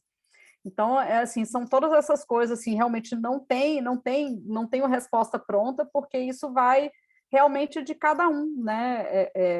É interessante você pensar todas essas possibilidades e criar para você uma estratégia, né? E pensar como que você quer chegar nessa sua estratégia, se você quer partir de edições maiores e preços menores e quer, de repente, né, criar uma comunidade, e seus colecionadores também são artistas e tudo, ou não, você quer criar e já deixar um preço exclusivo e não está com pressa e vai ali batalhar até você encontrar aquele colecionador, né?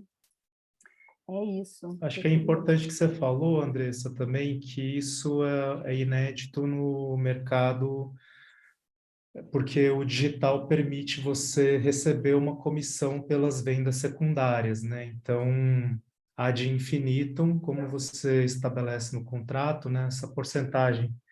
Tem plataformas que deixam até 25%, e isso no mundo físico é impossível de ser feito, porque você não consegue lastrear, né? Você não sabe, uma vez que você vende, você não sabe para onde vai, né, a obra física, né? E se essa pessoa revende, você nunca vai ver esse dinheiro, né?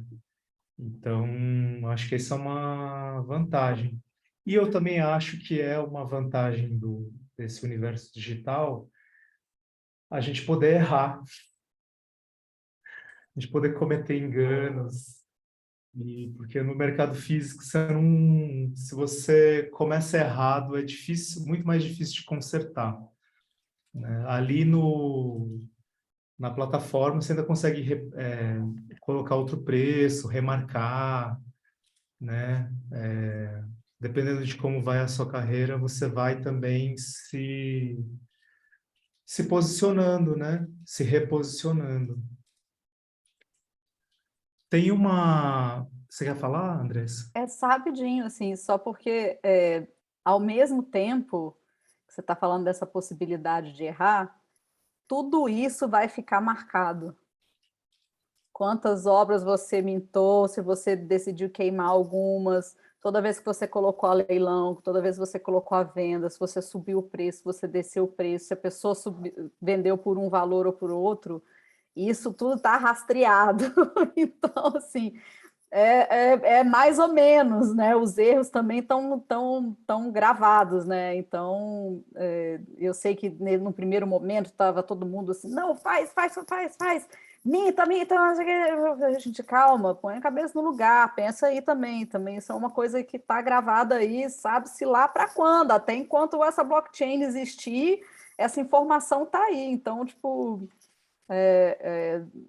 eu sou uma pessoa, eu tenho um pouquinho mais de cautela, às vezes eu penso um pouco antes de escolher que obra, o que eu vou fazer e tudo mais, porque tem isso, assim, né? Hoje em dia tem artistas que têm obras que desapareceram, né? Você não tem mais acesso, mas quando você está trabalhando no digital, dentro da blockchain, até quando você fala, né? Ah, não, queimei a obra, né? Tipo, você não queima exatamente, né? Você não deleta ela vai para uma carteira que ninguém tem acesso, né? Que eles chamam de uma burn wallet, mas está ali, né?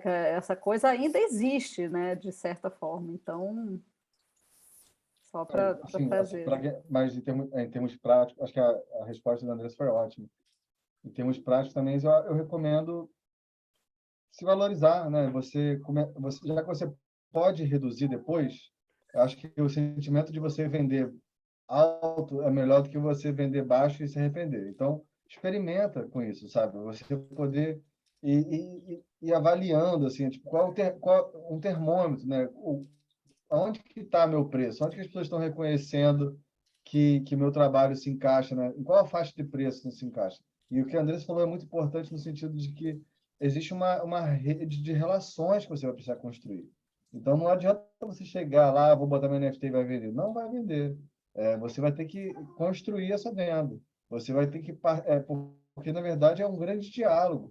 Você sozinho, a chance de você conseguir nada é muito grande. Então, você vai precisar se envolver com os artistas que têm uma aproximação com o seu trabalho, que tem uma linguagem que está fazendo, que dialogam com a linguagem do seu trabalho. Você precisa encontrar as pessoas que enxergam valor na linguagem do seu trabalho. Então, isso é um trabalho muito maior do que colocar a obra para vender, sabe? Você se dispor a ficar nas redes sociais participando dessas conversas, né? E no meu caso, a primeira coleção que eu lancei foi uma coleção que eu pensei para as NFTs. Eu queria aproveitar essa oportunidade para pensar uma coleção que dialogasse com esse espaço tecnológico. Então, era um diálogo da arte com a tecnologia. Eu percebi que tinha um diálogo.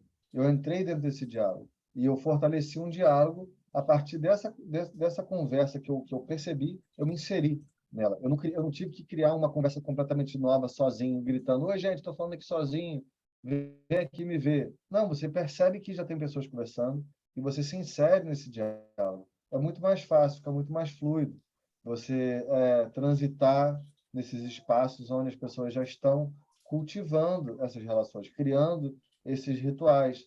Então, eu diria que, para além da questão do preço, tem muito a ver também o momento que você está lançando, tem muito a ver o local que você está lançando, porque cada local desse que você vai se colocar, lançar, você vai ter uma dinâmica diferente. Você tem que saber explorar também essas dinâmicas. Se você vai lançar no FXHash, tem toda uma prática ritualística do FXHash. Como é que você lança lá? Se você vai lançar no Artblocks, tem outra prática. Então, dependendo de onde você vai se inserindo, você vai precisar se adaptar também a isso para poder aprender a potencializar as dinâmicas que já são nativas desses lugares que você está se inserindo, né? Então, assim, você não precisa reinventar a roda. É muito legal você observar esses fenômenos, falar: olha só, isso aqui foi um caso de sucesso. Por que foi um caso de sucesso? Porque ele tinha um preço que estava nessa faixa, porque esse cara já tinha aqui um currículo, porque ele já tem uma comunidade grande. Então, você começa a perceber que existem alguns fatores que vão te colocando em certos lugares. E aí você tem que falar: bom, mas quem que está mais próximo da minha realidade? São essas pessoas aqui. Dentro dessas pessoas, quem está conseguindo um retorno legal? Então, exige um estudo para entender comportamento, para entender como esse fluxo acontece. O preço, ele é uma construção. O preço, se você falar: meu trabalho vale X, é isso. Se você consegue sustentar essa realidade do que você está construindo, tá ok, mas é o que a Andressa falou no final das contas. Se você quer vender rápido, é um preço menor, enfim, eu não vou repetir, porque acho que ela disse muito bem. Mas tem toda essa conjuntura, né, ao redor do preço. O preço é só um elemento que vai representar essa venda. Então, eu estou complicando um pouco mais a sua cabeça, provavelmente, mas é importante você entender que tem vários fatores para se considerar, né? E tudo isso é uma construção que leva tempo, esforço e você não está sozinho. Tem toda uma galera aí trabalhando junto para facilitar esse processo. Eu quero complementar essa discussão, concordo total com a Andressa, com o Vamos. E, assim, para mim, o que virou a minha chave quando se trata de vendas, né? Eu acho nem a questão de quanto precificar, mas sim entender que para você vender, você tem que ter uma comunidade, né, de pessoas dispostas a dar um apoio ao seu trabalho, a comprar suas artes. E como eu vim do grafite, do rap, eu sempre faço esse paralelo, assim, um músico, né? Você pode ser o músico mais incrível do mundo, mas se você estiver dentro do seu quarto, criando para você escutando ali a música e tipo não jogar isso para fora, pode ser a música mais absurda de todas, mas você não vai conseguir ter uma comunidade, né? Fazer um show, por exemplo. Então, a questão é muito mais disso, é de você, para mim, o que virou a minha chave foi isso, é de entender que a construção da sua comunidade, de terem pessoas apoiando o seu projeto, saberem quem é você, saber a sua história, foi isso que fez virar a minha chave, assim, 100%, sabe? E aí a questão da precificação, para mim, cabe muito mais ao artista, né, enxergar qual seria o valor da peça para ele, sabe? Então, acho que é muito mais nessa questão, tipo, você não minta um NFT, né? Você não coloca uma arte na blockchain e, tipo assim, ela vende do nada, né? Eu lembro que lá na febre de 2021, muitos amigos me falaram assim: pô, tá esses macaquinhos vendendo a milhões de dólares, eu vou entrar no OpenSea, vou apertar meia dúzia de botão lá e vou ficar milionário. Eu falei: não, pô, não é assim, tá ligado? Então, tem, como o Vamos complementou, né? Tem todo um processo antes para você vender uma obra. São milhares de NFTs mintados por dia, né? Então, até o próprio nome OpenSea, né? O mar aberto, é um mar com vários NFTs rolando todo dia. Então, você tem que ter essa base de comunidade, né? Então, eu sempre brinco dessa forma, tem que enxergar que precisam ter pessoas que conhecem sua trajetória, conhecem seu projeto e querem te apoiar e querem ter aquele valor consigo, né? Essa é a minha forma de responder essa pergunta. Acho que não é nem sobre a precificação, mas sim sobre enxergar que é necessário ter uma comunidade ao seu redor. Muito obrigada. As respostas foram bem complementares, assim, esclareceram bastante. Obrigada. Eu quero só acrescentar uma coisinha rapidinha. Essa coisa do mundo das criptos, né? Tem ciclos. E tem ciclos que eles chamam de, né, bull market, que é o mercado do touro, né? E tem o mercado do urso, que é exatamente o que a gente está agora. O que acontece? Os preços das criptomoedas caem, algumas pessoas se desesperam, vendem tudo, perdem dinheiro, saem, as transações... todo mundo tira o pé do acelerador, todo mundo espera, fica com medo de gastar, aquela coisa toda. Então, a gente está nesse momento agora. Então, independente, assim, é lógico que teve esse frenesi no ano passado, né, principalmente por causa de muita notícia, muita gente entrando, aquela coisa toda, e agora, né, por diversas questões econômicas mundiais, a gente está nesse mercado, que é um mercado que está mais desacelerado, mas é também um bom momento para você criar relações, para você construir, porque não tem muita essa especulação demais de tipo, compra barato, vende rápido, sabe, multiplica o dinheiro, uma coisa. Isso era muito a energia do ano passado, assim, principalmente para projetos, né, essas coisas assim de comunidade, coisas que têm uma utilidade por trás, essa coisa. Então, é o momento que todo mundo fala, é o momento de construção, sabe? É o momento de você fazer uma base, é o momento de você entender melhor, é um momento mais calmo também, sabe? É um momento que você consegue, talvez, criar relações que vão ser relações mais duradouras, sabe? Então, essa é a onda que a gente está aí no momento. E aí, o complemento do complemento do complemento é que a gente está falando da arte, né? Como artista, você tem obrigação de quebrar toda a regra. Então, tudo isso que a gente está falando aqui é o que a gente observou, né? Mas nada disso está estabelecido como algo que deve ser assim, né? Acho que muitos artistas exploraram justamente essa parte provocativa da arte e tiveram um grande êxito, né? O Shima está ali brincando, inclusive, com um deboche, isso, né? A minha obra, ela vale, o Shima falando, vale 0,001 tesos. Você gasta mais para poder comprar a obra do que comprando a obra em si, né? Tem pessoas, por exemplo, que usam paradigma assim, eu acho que eu gosto de pensar nos Beatles, porque os Beatles, eles tinham um CDzinho barato que todo mundo podia comprar. Então, Hein? a gente está mais próximo de uma banca de jornal, onde todo mundo tem acesso a comprar arte na banca de jornal, do que a gente está perto de um museu super elitista que pouca gente tem acesso para entrar, sabe? Então, a gente está diante de um universo de possibilidades que a gente tem a obrigação de explorar elas. Essa é a regra, na verdade, né? A regra é explorar novas regras. Então, o preço ele pode ser um recurso que constitui a obra em si, né? E tem várias pessoas que... Como é que é o nome daquele artista, Marlos, que a obra ela nem existia por si enquanto uma imagem, mas o nome da obra e o preço da obra é que davam sentido à obra. Então, Era o PAC, né? Que fazia várias obras conceituais, né? Em blockchain, com os contratos. Ele tinha uma obra que, traduzindo para português, seria a obra cara, e era caríssima. Aí tinha uma que era barata, e era baratíssima. Então, tinham várias brincadeiras com o próprio nome da obra, e as pessoas compravam, porque ele conseguia sustentar esse discurso, sabe? Ele estava justamente esgarçando o que esse universo tinha para oferecer. Assim. Então,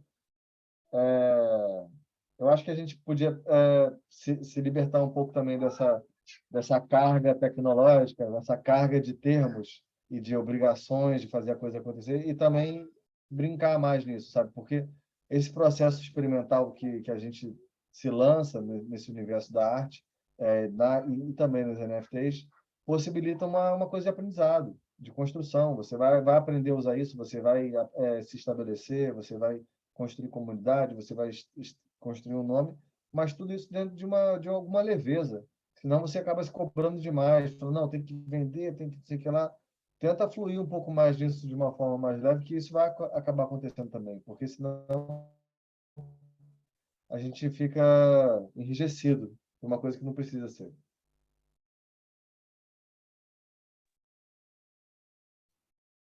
Você ia trazer alguma coisa, Otis? Então, vou dar 2 passos para trás, quando o Vamos trouxe a história incrível ali, passando do Artblocks, pela REM e Ricket Nunca e tudo mais, e porque acho que é importante, como a gente está falando de panorama no Brasil, né? Eu sempre brinco que falar de criptoarte no Brasil e não citar Ricket Nunca é quase... Não tem como, sabe? Pelo menos na minha humilde opinião, assim. E eu só queria ressaltar a importância da Ricket Nunca, que, como o Vamos mesmo falou no início, tinha vários problemas, assim, eu lembro até que não era nem avaliado em teste, né? Era M-teste, mili-teste, se eu não me engano. Tipo, você tinha que botar zeros na frente, zeros atrás. Né? Tinha toda a treta para você entender aquele ecossistema. Só que é importante entender que, durante 3 meses, a Ricket Nunca teve mais volume do que o OpenSea, que é considerado o maior mercado de NFTs do mundo. Né? Então, assim, a Ricket Nunca ela foi muito importante para a cultura da criptoarte, para o boom que aconteceu em 2021, para essa questão do gasto energético e principalmente pelo onboarding de artistas brasileiros, né? Que, como já foi comentado, a taxa de gás em Ethereum era algo praticamente inacessível, era absurdo, e enquanto em Tezos já não tinha esse gasto tão grande quando se trata de gas fee, né? Então, a Ricket Nunca ela foi muito importante por vários elementos, né? E eu só queria trazer esse dado, né, de que por 3 meses ela teve mais volume que o OpenSea, mostrando quão grande foi o movimento que aconteceu. Em E tese, você conseguia dar... Em tese, você conseguia dar um Tezos para o seu amigo começar a mintar. Dava para mintar 10, 15 obras. Fala, Andressa, desculpa. Não, imagina. E outra coisa, assim, é uma plataforma, né, que era muito, assim, pelada, né, tipo assim, é muito minimalista, né, mínimo de botões, não sei o quê, mas ela realmente ela era muito revolucionária no sentido de que ela aceitava muito mais formatos do que várias outras plataformas, inclusive artes interativas e tudo, foi tipo pioneira durante muitos meses, assim, demorou muito tempo, realidade aumentada, essas coisas todas que não tinha em plataforma nenhuma. A Ricket Nunca já tinha isso lá em março, abril do ano passado, quando eu entrei, já tinha essa coisa assim, né? Eu lembro que era das coisas que eu mais amava, eram as obras interativas, né? Então, eu acho que ainda é uma coisa assim muito revolucionária que realmente assim, o Brasil chegou chegando aí, que a gente tem que ter orgulho dessa história, com certeza. E qualquer GLB, né, os arquivos 3D de GLB mintados na Ricket Nunca, automaticamente já tinha realidade aumentada implementado, né?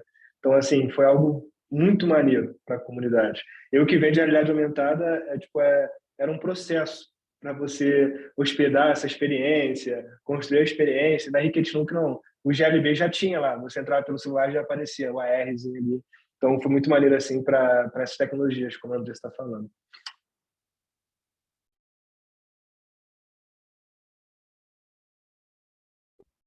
Pessoal, alguém... Deixa eu olhar aqui as caixinhas. Eu recebi um aviso no ponto aqui que a gente tem que acabar às 8 em ponto. Eu vou abrir para colocações finais. Opa, pingou aqui. Ah, não, um sorriso da Creuza. Obrigado, Creuza. Eu queria perguntar Você vê uma que coisa. Eu queria fazer uma Oi? pergunta. Eu Por queria fazer uma favor. pergunta, assim, como é que vocês observam hoje o cenário, assim, como é que as coisas estão, em que pé que a gente está? A Andressa falou do beer market, e, enfim, o olhar de vocês está muito fresco, né? Eu acabei me distanciando um pouco, mas eu acho que ter esse recorte atual da situação também ela é importante para a gente cravar aqui, já que estamos ao vivo e registrado, né? Seria legal ouvir um pouquinho. Bom, na minha experiência, né, que é muito voltada para a comunidade em Tesos, é muito interessante, assim, porque, como, né, foi comentado, que teve esse momento que a Hiketnunk tinha mais volume de transações que o OpenSea, né, e tudo, e aí, enfim, teve um momento que teve um problema no contrato da Hiketnunk, descobriram uma falha no contrato de segurança, então tiveram que tirar a plataforma do ar, não ficou, tipo, sei lá, acho que uma semana, 10 dias, mas 10 dias nesse mundo das criptomoedas parece que é uma eternidade, né? E agora vai pirar. E enfim, voltou, e aí voltou um pouco assim com a força que tinha, e aí quando a plataforma caiu, deu uma caída assim, tipo, acho que muita gente ficou meio que decepcionada, ficou meio insegura com as plataformas, mas ao mesmo tempo que caiu, começaram a surgir outras plataformas e tudo, e aí mais ou menos esse ano, assim, eu acho que a partir meio assim de maio, junho, eu não sei o que foi que aconteceu, acho que o mercado que estava muito parado no Ethereum também, de repente começou, as pessoas se reencontraram com Tesos, né? Muita gente que nunca tinha mintado no Tesos, que sempre, tipo, meio que deixava para lá, sabe, achava que era o local, tipo, artista segunda categoria e tal, não sei o quê, porque ficou muito essa coisa assim do Ethereum, ficou muito esse movimento assim de projetos, né, coleções, essa coisa toda, e é uma coisa que não pegou muito no Tezos, um pouco, teve um pouco esse movimento, mas não pegou, assim, ficou uma coisa muito do mundo da arte mesmo, e eu senti que teve um boom nos últimos meses, assim, vários colecionadores descobriram né, a blockchain, vários artistas que só mintavam no Ethereum, de repente descobriram, entraram também. Então, teve esse boom, assim, e teve um aumento de vendas, um aumento do preço médio e tudo, e a gente comentou aqui, né, da FX Hash, que é uma plataforma de arte generativa também, que bomba hoje em dia, assim, tem muita coisa acontecendo lá e muita gente assim que né, que está nessa plataforma há um tempo, que coloca lá e vende 500 obras, 700 obras, 1000 obras. Estou dizendo que é fácil, hein, gente? Não vai achar que é fácil. A galera também está trabalhando para isso. Mas eu senti que houve esse boom, assim, sabe, nesse momento. Então, essa aqui é a minha experiência, assim, tipo, É como uma segunda onda, recente. assim, né? É uma... Total uma segunda onda, assim. Maravilha. Eu vou complementar a Andressa e, de fato, é muito interessante esse universo de NFTs porque a gente vive em fases, praticamente. Eu vejo muito assim, sabe? E eu sempre faço a comparação com o YouTube, assim, né? No YouTube teve fase vídeo de vlog, depois vídeo de pegadinha, agora estamos na época de podcast e tal. Então eu vejo muito que esse universo de NFT também é assim, muito dividido em fases. Só que hoje, né, na minha visão, eu sempre estou muito atento à comunidade, assim, full time nisso, né? Se você puxa o CryptoSlam, que é um site que ele meio que dá o banco de dados ali do que está acontecendo, principais coleções com mais volume, as maiores coleções hoje ou é arte generativa, que o Vamos comentou bastante, né? Ou então são os tais PFPs. Ainda tem essa dominância, né? E, claro, vem historicamente CryptoPunk, depois Bored Ape e tal, mas até hoje rola essa situação. Então eu vejo muito esse foco nesses dois pontos e também sempre teve um ponto muito importante nos artistas, né? o que eles chamam de os artistas one-on-ones, né? E que, claro, artistas one-on-ones também podem lançar coleções de múltiplas edições, né? Mas quando eles chamam de artista one-on-one são, né, fine art e por aí vai. Então eu vejo muito esses 3 pontos hoje, né? Os PFPs, os projetos generativos e os artistas one-on-one, cada um crescendo, né, nas suas respectivas bolhas, vamos dizer. E recentemente teve um boom, não tão recentemente, né, mas assim, tem rolado muita atenção em Solana, e eu particularmente não vivo muito Solana, porque quando eu comecei a enxergar Solana, era um mercado muito voltado para cassino, e isso nunca, sei lá, me interessou muito. Eu vejo que eu posso estar falando grande besteira agora, porque eu não vivo, talvez se alguém estiver em Solana, mas eu sinto que lá tem muito essa pressão de quando é que o floor vai aumentar das coleções, então tem uma pressão muito grande, e eu converso com alguns artistas que estão em Solana, e eles dizem que lá tem muito mais olhar para colecionáveis, né, para PFPs, do que para arte. Então eu acabei não me envolvendo muito. Mas não tem como negar, né, a crescente de Solana nesses últimos tempos, com projetos como The Gods, ABC e por aí vai. E em Ethereum rolou uma onda muito grande de free mint, alguns meses atrás, né, que são projetos que são de graça, você só paga o gas fee, e os founders, né, os criadores dos projetos têm uma monetização com o mercado secundário. Então rolou muito esses free mints, e aí eu vou citar o Goblin.wtf, né, Goblin WTF, que são projetos que era muito, eles chamam de degen, né, que são a galera mais assim que entra mesmo e não quer nem saber de nada e tal. Então os degens é meio que um meme da comunidade. O Goblin mesmo fez muito sucesso porque foi um projeto free mint, não pagava nada, e eles faziam tipo Twitter Spaces, né, chamadas de voz que todo mundo ficava falando nada com nada, tipo era imitando sons de Goblin, era literalmente onomatopeias que não tinham sentido nenhum, não eram nem palavras, assim, era tipo, uns barulhos aleatórios. E a galera assim, pô, mas um projeto muito louco, tipo, todo mundo fazendo uns sons aleatórios no Twitter Space. Então, assim, cada vez eu vejo que tem essas, chama de meta, né? Que são, do nada vem uma meta.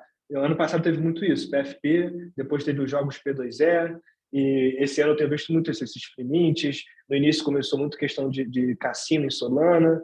Então, assim, o mercado está muito nesse ponto, cada hora acontece uma parada, e hoje eu sinto que tem uma atração muito grande, né, no meu ponto de vista, em arte abstrata, quando se diz de artistas one-on-ones. Tem rolado um mercado muito interessante para AI, né, inteligência artificial, artes criadas aí com os algoritmos Stable Diffusion, The Forum, o Midjourney, Dolly 2 e por aí vai. E quando se trata de PFPs, são esses projetos que tentam agregar algo novo, né? Então, assim, esse é meu ponto de vista e sempre está mudando. Toda semana acontece alguma coisa nova, né?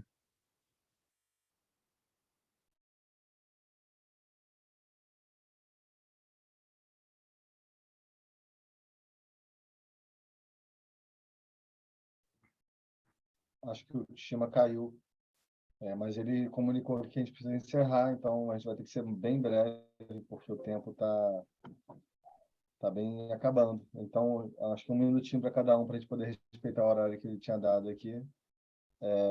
Vou fazer minha parte, então. Foi um prazer estar aqui com vocês, conversando sobre esse momento, que é um momento tão especial, né, de a gente se sentir valorizado através do nosso trabalho artístico, né? E chamar vocês também para irem visitar a exposição que está acontecendo agora, chamado Arte de Código Aberto, que está no Sesc Tijuca, aí onde a gente está participando desse debate. É uma exposição que explora esse universo dos códigos enquanto um material para produzir trabalhos artísticos, e é uma oportunidade para as pessoas também terem um primeiro contato com esse código, entenderem que esse código ele pode ser utilizado de forma criativa. Então, é uma exposição que teve um resultado muito legal, eu estou muito feliz com o resultado dela e quero convidar vocês também para ir lá conhecer no Sesc Tijuca, no Rio de Janeiro, de 9 às 18 horas, e é gratuito. Então, é isso. Obrigado mais uma vez.